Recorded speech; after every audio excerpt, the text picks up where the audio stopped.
Sebelum lanjut nonton video ini, jika kalian suka dengan channel Pegawai Jalanan, silahkan kalian support kami dengan cara subscribe dan klik tanda loncengnya. Silahkan gunakan headset Anda untuk mendapatkan kualitas suara yang jernih. Selamat menonton.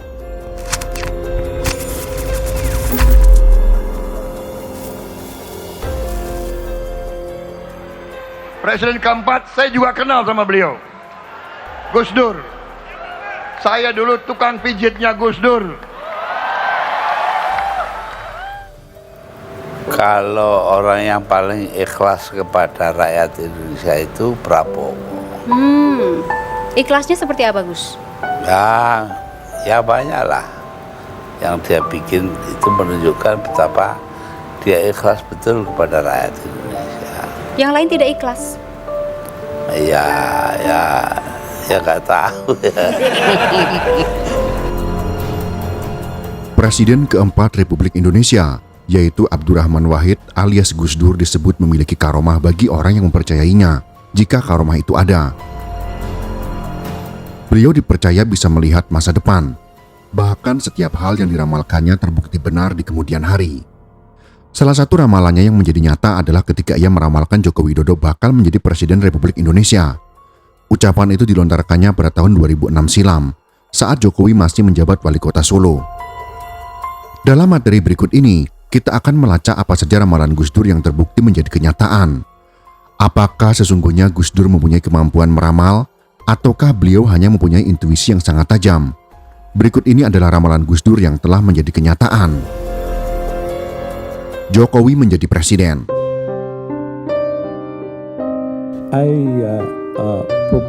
Ramalan Gus Dur yang satu ini sudah terbukti kebenarannya dan menjadi kenyataan, yaitu terwujudnya Jokowi menjabat sebagai Presiden Republik Indonesia, bahkan hingga 2 periode. Ucapan Gus Dur ini terjadi pada tanggal 8 Agustus tahun 2006. Ketika itu Gus Dur mampir ke rumah dinas Jokowi yang saat itu masih menjabat sebagai wali kota Solo selama 6 bulan. Siapa yang dikehendaki rakyat, termasuk Pak Jokowi ini, kalau dia jadi wali kota yang bagus, kelak juga bisa jadi presiden, kata Gus Dur kepada Jokowi. Joko Widodo berasal dari keluarga sederhana. Rumahnya pernah digusur 3 kali ketika dia masih kecil. Namun ia mampu menyelesaikan pendidikannya di Fakultas Kehutanan Universitas Gadjah Mada. Setelah lulus, dia menekuni profesi sebagai pengusaha mebel. Karir politiknya dimulai menjadi wali kota Solo pada tahun 2005.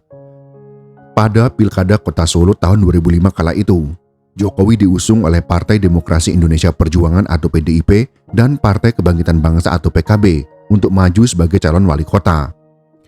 Ia berhasil memenangkan pemilihan tersebut dengan presentasi suara sebesar 36,62%. Setelah terpilih, dengan berbagai pengalaman pada masa muda, ia mengembangkan Solo yang sebelumnya buruk penataannya. Meski harus menghadapi berbagai penolakan masyarakat untuk ditertibkan, di bawah kepemimpinannya, Solo mengalami perubahan dan menjadi kajian di universitas dalam dan luar negeri. Salah satunya adalah kemampuan komunikasi politik Jokowi yang berbeda dengan kebanyakan gaya komunikasi politik pemimpin lain pada masa itu, yang menjadi kajian riset mahasiswa pasca sarjana Universitas Indonesia. Nomor 3, Prabowo. Karir Jokowi kian menanjak. Pada tahun 2012, ia dicalonkan oleh PDIP sebagai Gubernur DKI Jakarta. Setelah resmi menang di perhitungan suara, Jokowi masih diterpa isu upaya menghalangi pengunduran dirinya oleh DPRD Surakarta. Namun hal ini dibantah oleh DPRD Surakarta. Jokowi sudah menyatakan siap mengundurkan diri dari jabatan sebelumnya jika terpilih dan benar-benar mengundurkan diri setelah terpilih. Acara pelantikan diwarnai perdebatan mengenai biaya karena adanya pernyataan Jokowi yang menginginkan biaya pelantikan yang sederhana. DPRD kemudian menurunkan biaya pelantikan menjadi 550 juta rupiah dari awalnya dianggarkan 1,5 miliar rupiah dalam perubahan APBD. Acara pelantikan juga diramaikan oleh pedagang kaki lima yang menggratiskan dagangannya. Setelah terpilih sebagai Gubernur DKI Jakarta, popularitas Jokowi melejit berkat rekam jejaknya yang baik dan pendekatannya yang membumi dan pragmatis, seperti yang ditunjukkan melalui program Belusukan untuk memeriksa keadaan di lapangan secara langsung. Akibatnya Jokowi merajai survei-survei calon presiden dan menyingkirkan kandidat lainnya, sehingga muncul wacana untuk menjadikannya calon presiden. Namun selama berbulan-bulan wacana tersebut menjadi tidak pasti karena pencalonan Jokowi di PDIP harus disetujui oleh Ketua Umum PDIP, yaitu Megawati Soekarno Putri. Padahal Pak Jokowi kalau nggak ada PDI Perjuangan juga aduh kasihan dah. Pada tanggal 14 Maret tahun 2014, Megawati akhirnya menulis langsung surat mandat kepada Jokowi untuk menjadi calon presiden Republik Indonesia. Jokowi pun lantas mengumumkan bersedia dan siap melaksanakan mandat tersebut untuk maju sebagai calon presiden dalam Pilpres 2014. Ia juga mengungkapkan kesiapannya sembari mengucap bismillah dan mencium bendera merah putih di Rumah Si Pitung. Pada tanggal 19 Mei tahun 2014, Jokowi mengumumkan bahwa Yusuf Kala akan menjadi calon wakil presidennya. Pengumuman sekaligus deklarasi tersebut berlangsung di Gedung Juang 45 di Menteng, Jakarta. Menjelang Pilpres, terdapat berbagai macam kampanye hitam yang dialamatkan pada Jokowi, seperti isu capres boneka, keislaman Jokowi yang diragukan, tuduhan bahwa Jokowi adalah orang Tionghoa yang merupakan putra dari Oi Hong Leong, hingga klaim bahwa ia adalah anti asing dan bahkan Zionis. Jokowi pada akhirnya menjadi Presiden Republik Indonesia. Ia tercatat sebagai Presiden ke-7 Republik Indonesia setelah memenangkan pemilu tahun 2014. Bersama Yusuf Kala, Jokowi memperoleh 53,15% suara. Mereka mengalahkan pasangan Prabowo Subianto Hatta Rajasa yang memperoleh 46,85% suara. Kemudian pada tahun 2019, Jokowi kembali terpilih menjadi Presiden Republik Indonesia, mengalahkan rival lamanya, yaitu Prabowo Subianto. Lengsernya Soeharto.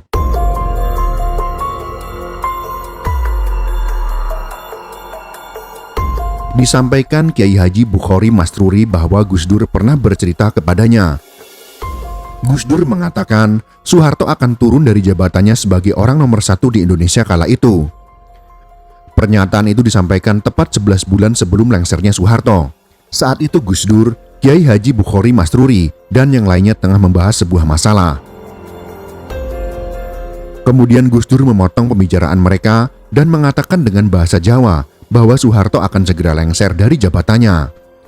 Wes ra usah gerebuk kui, Pak Harto segera maneh jatuh. Sudah tak usah bicarakan itu, sebentar lagi Pak Harto jatuh, kata Gus Dur. Saat itu Kiai Haji Bukhari Mastruri dan yang lainnya tidak percaya, apalagi Soeharto memiliki kekuatan yang sangat kuat, baik dari segi kekuasaan, militer, politik, dan juga ekonomi. Namun kenyataannya, perkataan Gus Dur terbukti benar terjadi. Tepat setahun berselang, Soeharto lengser akibat pergerakan rakyat Indonesia yang luar biasa. Pada tanggal 18 Mei tahun 1998, Harmoko, Ketua DPR garis miring MPR, periode 1997 sampai dengan 1999, menyampaikan pidato yang meminta Presiden Soeharto untuk mundur secara arif dan bijaksana.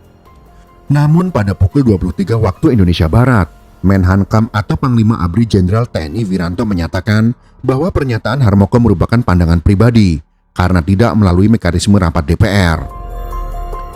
Pada tanggal 19 Mei tahun 1998, Soeharto memanggil 9 tokoh Islam yang menjelaskan situasi mengenai tuntutan masyarakat dan mahasiswa agar Soeharto mundur. Soeharto menyatakan bahwa ia tidak ingin dipilih kembali sebagai presiden, tetapi pernyataan tersebut tidak meredakan aksi massa. Gedung MPR semakin dipadati oleh mahasiswa yang berunjuk rasa. Pada tanggal 20 Mei tahun 1998, ribuan mahasiswa kemudian semakin memadati gedung MPR DPR untuk mendesak Soeharto mundur. Akhirnya pada hari Kamis tanggal 21 Mei tahun 1998, Soeharto mengumumkan pengunduran dirinya dari kursi kepresidenan di Istana Merdeka pada pukul 9:05 pagi dan posisinya digantikan oleh B.J. Habibie. Momen runtuhnya era Orde Baru setelah 32 tahun berkuasa dirayakan oleh jutaan masyarakat Indonesia dan disiarkan di berbagai media. Reformasi ini juga dipicu oleh tragedi Trisakti yang menjadi salah satu pendorong utama perubahan yang diinginkan rakyat Indonesia. Sekali lagi prediksi yang pernah diucapkan Gus Dur kembali terjadi dan menjadi kenyataan. Gus Dur menjadi presiden.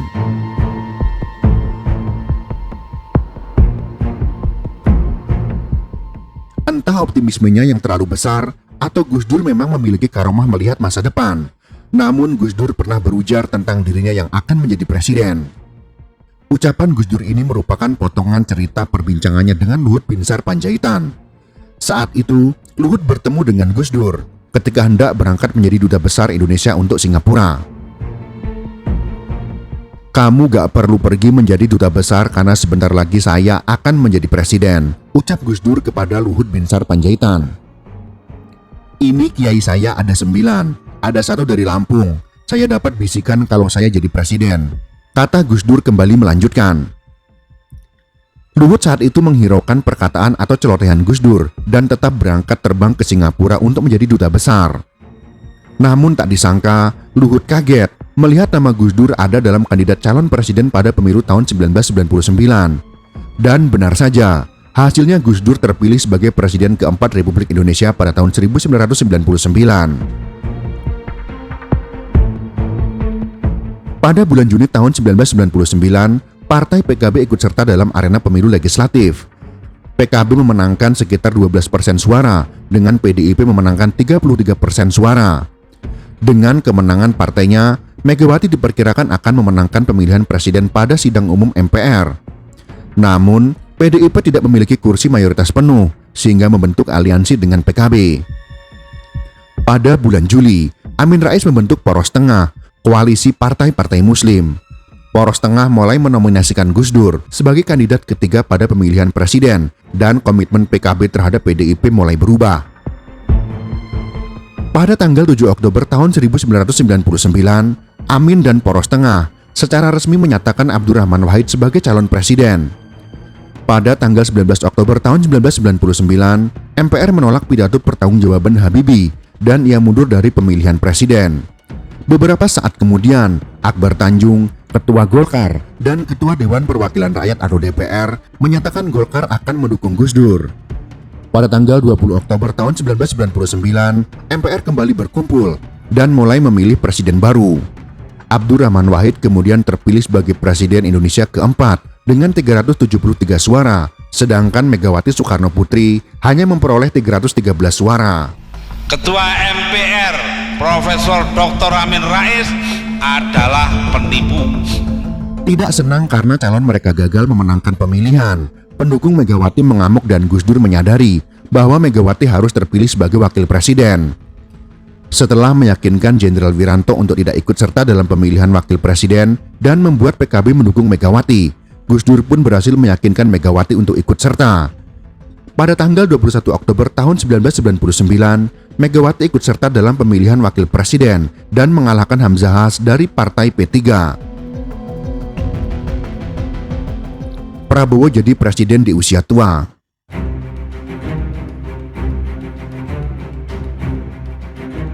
Almarhum Kiai Haji Abdurrahman Wahid itu disebut pernah menyampaikan di berbagai forum bahwa Prabowo Subianto adalah pemimpin yang ikhlas. "Pak Prabowo nanti jadi presiden nek wis tuwek," kata Gus Irfan menirukan Gus Dur. Dalam acara Kick Andy di Metro TV di hadapan Andi F. Noya, Gus Dur juga menyampaikan bahwa Prabowo adalah pemimpin yang ikhlas. Kala itu ia bersaing dengan kader Golkar lainnya, Akbar Tanjung, Wiranto, Abu Rizal Bakri, hingga Surya Paloh. Akan tetapi Prabowo kalah dalam persaingan internal Partai Golkar. Setelah itu, Prabowo mendirikan Partai Gerindra pada tahun 2008. Gerindra yang baru 1 tahun berdiri berhasil ikut pemilu pada tahun 2009. Pemilu presiden tahun 2009 menjadi ajang pilpres perdana bagi Prabowo. Sebenarnya jelang pilpres 2004 dia maju dalam konvensi calon presiden atau capres dari Partai Golkar. Namun Prabowo kalah dan konvensi dimenangkan oleh Wiranto yang berpasangan dengan Salahuddin Wahid. Hengkang dari Golkar, Prabowo membentuk partai sendiri yang ia pimpin hingga kini, Gerakan Indonesia Raya atau Gerindra. Dengan kendaraan barunya, mulanya Prabowo hendak mencalonkan diri sebagai presiden dengan menggandeng Ketua Umum Partai Amanat Nasional atau PAN saat itu, yaitu Sutrisno Bachir sebagai calon wakil presiden. Namun pada kenyataannya, pasangan ini sudah layu sebelum berkembang karena tak mampu memenuhi persyaratan kursi dukungan. Prabowo lantas berganti haluan dengan merapat ke koalisi Partai Demokrasi Indonesia Perjuangan atau PDIP yang mengusung Megawati Soekarno Putri sebagai capres. Setelah melalui perundingan yang alot, Prabowo akhirnya legowo dipasangkan sebagai calon wakil presiden Megawati. Namun pasangan ini gagal meraih kemenangan. Megawati Prabowo harus takluk oleh pasangan SBY Budiono. Pada tahun 2014, dengan daya tawar yang lebih besar, Prabowo berhasil mewujudkan keinginannya mencalonkan diri sebagai presiden. Seperti tahun-tahun sebelumnya, Gerindra masih mesra dengan PAN, sehingga menggandeng Hatta Rajasa yang kala itu menjabat sebagai ketua umum partai berlambang matahari putih tersebut. Prabowo Hatta juga mendapat dukungan dari Partai Golkar, Partai Keadilan Sejahtera atau PKS, Partai Demokrat, dan Partai Persatuan Pembangunan atau P3. Namun pasangan Prabowo Hatta kembali takluk oleh pasangan Jokowi Yusuf Kala.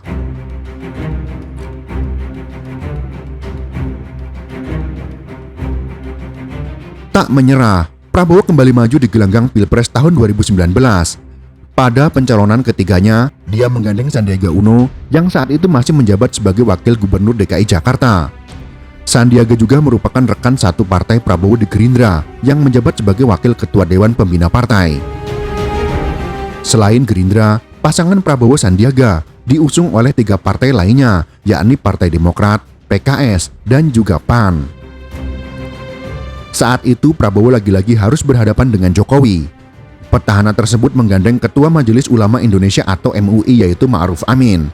Pasangan Jokowi Ma'ruf diusung oleh PDIP, Golkar, PKB, Nasdem, P3 dan juga Hanura.